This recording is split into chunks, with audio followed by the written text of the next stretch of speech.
నమస్తే, welcome to our channel. నేను సౌజన్య. ఒక్కొక్కసారి మనం ఏదన్నా భయంలో ఉన్నప్పుడు మనసులో ఉన్నటువంటి నిజాలు అనేటువంటి బయటకు వస్తూ ఉంటాయి. జగన్మోహన్ రెడ్డి విషయంలో కూడా అంతే జరిగిందా అన్నట్టుగా అనిపిస్తుంది. సో 4.5 కోట్ల స్పాన్సర్షిప్ ఇప్పించి పెట్టినటువంటి కాన్క్లేవ్లో ఆయన దానికి సంబంధించి కాకుండా ఆయన రాజకీయ వ్యూహాలు ఎలా ఉండబోతున్నాయి ఏంటి అన్నట్టుగా దానికి సంబంధించి ఆయన మాట్లాడటం జరిగింది. మరి అంశాన్ని మనం ఏ విధంగా చూడాలి? సో దానివల్ల సజ్జలకి ఎందుకు తలపట్టుకోవాల్సి వచ్చింది, ఎఫెక్ట్ ఏం పడింది ఆయన మీద, ఈ అంశానికి సంబంధించి పూర్తి వివరాలను మనకు తెలియజేయడానికి, వారి విశ్లేషణను కూడా మనతో పంచుకోవడానికి ఈరోజు మనతో పాటు ఉన్నారు సీనియర్ జర్నలిస్ట్ డివిఎస్ గారు ఉన్నారు. వారితో మాట్లాడదాం. నమస్తే అండి. నమస్తే.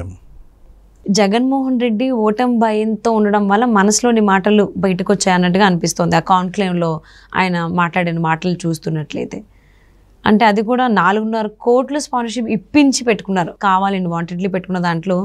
దానికి సంబంధించి కాకుండా ఆయన రాజకీయాలకు సంబంధించి మాట్లాడడం అనేది ప్లాట్ఫామ్లా యూటిలైజ్ చేసుకున్నారు ఆయన.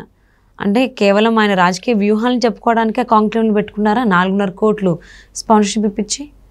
దీన్ని ఏ విధంగా చూడాలంటారు? అలాగే ఈ కాన్క్లేవ్లో ఆయన మాట్లాడిన మాటలకి సజ్జలు తల పట్టుకున్నారు అన్నట్టుగా కూడా వార్తలు వస్తున్నాయి. ఇందులో వాస్తవం ఎంతవరకు ఉంది అంటారు?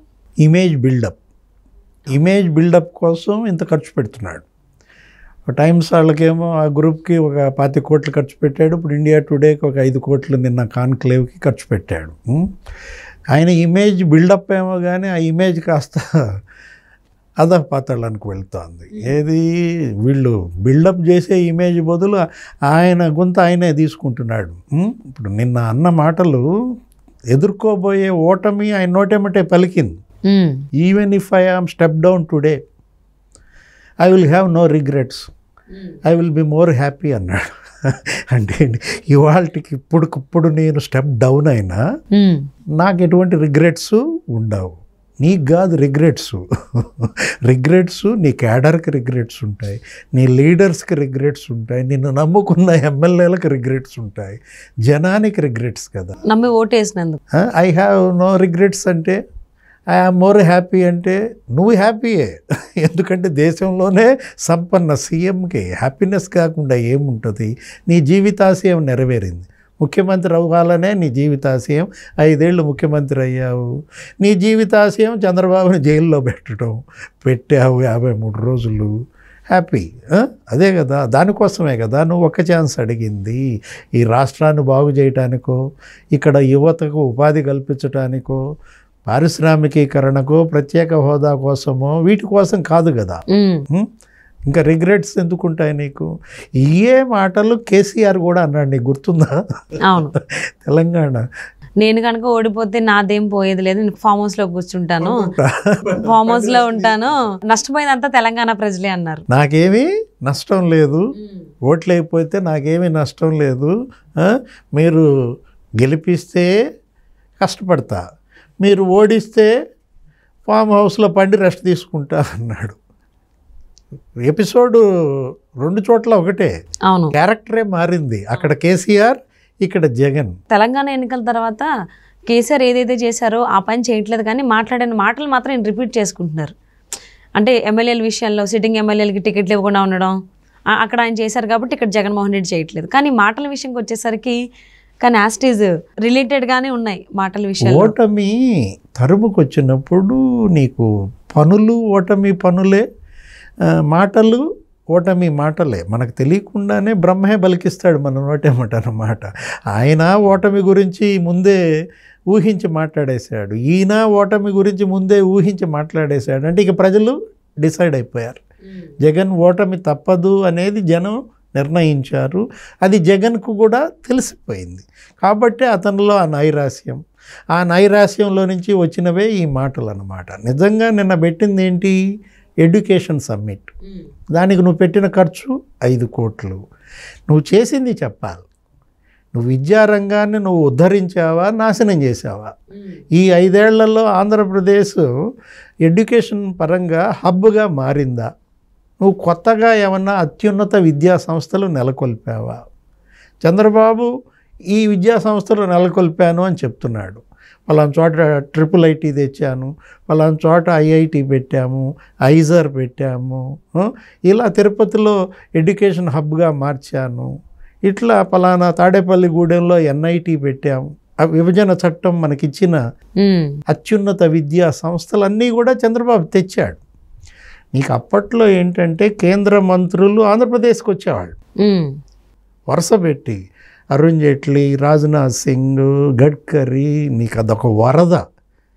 ఇక్కడ శంకుస్థాపనలు జరిగాయి, ఇక్కడ ప్రారంభోత్సవాలు జరిగాయి. ఇప్పుడు ఈ 5 ఏళ్లలో కేంద్ర మంత్రులు ఎవరన్నా వచ్చి ఇక్కడ ఒక కొబ్బరికాయ కొట్టారా? లేదు. ఒక ప్రాజెక్ట్ ఓపెన్ చేశారా? అన్ని కూల్చడాలే ఉన్నప్పుడు ఇంకా కొబ్బరికాయలు ఏం కొడతారు పాపం వాళ్ళైనా వచ్చి. అంటే ప్రారంభోత్సవాలు అయితే కొడతారు కానీ కూల్చడానికి కూడా కొబ్బరికాయలు కొట్టాలి. పూల కొట్టడానికి విధ్వంసాలకి సరిపోయిందే తప్ప, ఇప్పుడు అదే కదా కూలగొట్టడం తప్ప ఇతనికి ఏమీ లేదు, అన్నీ కూల్చేసుకోవటమే. ఏది ప్రజావేదిక కూలగొట్టాడు, అయ్యన్న పాత్రుడు ఇళ్ళు కూలగొట్టాడు, గీతం యూనివర్సిటీ భవనాలు కూలగొట్టాడు, తెలుగుదేశం వాళ్ళ భవనాలన్నీ కూల్చేశారు, ప్రహరీ గోడలు కూల్చేశారు. ఇప్పటంలో జనసేనాళ్ళ ఇళ్ళు 52 కూల్చేశారు, నెల్లూరులో ముస్లింల ఇళ్ళు కూల్చేశారు. ఇప్పుడు ఏం చేస్తున్నాడు? సొంత పార్టీనే కూల్చేస్తున్నాడు. అంటే ఒక స్టోరీ ఉంటుంది, ఒక రైతు మనిషి తను కూర్చున్నటువంటి చెట్టుకోమని తానే నరుక్కుంటాడు. అంతే కదా. ఇప్పుడు జగన్మోహన్ రెడ్డి తన పార్టీని తను నరుక్కుంటున్నాడు. కోర్స్ నీ పార్టీ నువ్వు నరుక్కుంటున్నావు, నీ ఇష్టం, నో ప్రాబ్లం. నీ ఫ్యామిలీ, నీ చెల్లి, మీ తెప్పులు మీరు పడండి, కింద పడండి, మీద పడండి, కొట్టుకోండి, తిట్టుకోండి, మనకు సంబంధం లేదు, ప్రజలకు సంబంధం లేదు. ఇక్కడ ప్రజలకి ఏంటి సంబంధం? రాష్ట్రం, రాష్ట్రం అభివృద్ధి. నువ్వు నీ కుటుంబంలో చిచ్చు పెట్టుకో, లేదు ఇంకెవరితో పెట్టించుకో, కానీ రాష్ట్రంలో చిచ్చు పెట్టకూడదు. ఇవాళ వైఎస్ కుటుంబంలో చిచ్చు రాష్ట్రంలో కార్చిచ్చుగా మారకూడదు కదా. అవును. ఇవాళ మీరు తగలబెట్టుకుని రాష్ట్రాన్ని తగలబెడతామంటే ప్రజలు చూస్తా ఊరుకుంటారా? నువ్వు ఎడ్యుకేషన్ కాన్క్లేవ్ నిన్న తిరుపతిలో పెట్టినప్పుడు 5 కోట్లు ఖర్చు పెట్టినప్పుడు నువ్వేం చెప్పాలి? విద్యా హక్కు చట్టం నువ్వెంత నాశనం చేసావో చెప్పు. తెలుగు భాషను కాపాడుకోకుండా తొంగలో దొక్కడానికి ఎన్ని ప్రయత్నాలు చేశానని చెప్పు. ఉపాధ్యాయులను నువ్వు పెట్టిన ఇబ్బందులు చెప్పు. హరీష్ రావు అన్నాడు కదా, మేము ఇక్కడ తెలంగాణలో టీచర్స్కి 80% ఫిట్మెంట్ ఇస్తే ఆయన టీచర్లని మందు షాపుల దగ్గర క్యూలో నిలబెట్టాడు ఆ లైన్లు సర్దటానికి, టీచర్లను కూడా జైల్లో వేసాడు జగన్మోహన్ రెడ్డి అని ఇతర రాష్ట్రాల వాళ్ళు నిన్ను ఎద్దేవా చేశారు. ఇవాళ 10,000 స్కూల్స్ మూతబడ్డాయి, 14,000 స్కూల్స్ ఏకోపాధ్యాయ స్కూల్స్, ఉపాధ్యాయులు లేరు. డిఎస్సి, మెగా డిఎస్సి పెడతానన్నావు, ఇంతవరకు పెట్టాలా? నీ చెల్లె అడుగుతోంది జాబ్ క్యాలెండర్ 5 ఏమయ్యాయి, ప్రతి జనవరికి జాబ్ క్యాలెండర్ అన్నావు కదా, 5 జనవరిలు అయిపోయాయని. 2 నెలల ముందు నోటిఫికేషన్ ఇస్తే ఈ ఉద్యోగాలు భర్తీ చేద్దామని ఇచ్చావా, లేదు మాఫీ చేద్దామని ఇచ్చావా? సిపిఎస్ రద్దు చేస్తానన్నాడు టీచర్లకి, చేశాడా? వాళ్ళు రోడ్లకి ఆందోళనలు. ఇవాళ మొత్తం ఆంధ్రప్రదేశ్ అంతా కూడా ఆందోళనలతో అట్టుడుకుతోంది. మనం చూసాం మొన్న అంగన్వాడీలు, ఆశా వర్కర్లు, పారిశుద్ధ్య కార్మికులు ఇన్ని ఫెయిల్యూర్స్ తన దగ్గర పెట్టుకుని, తన ఫెయిల్యూర్స్ అన్నిటికీ కారణం సోనియా గాంధీ, తన ఫెయిల్యూర్స్ అన్నిటికీ కారణం ఢిల్లీ, తన ఫెయిల్యూర్స్ అన్నిటికీ కారణం చంద్రబాబు, పవన్ కళ్యాణ్ అంటే జనం నమ్ముతారా?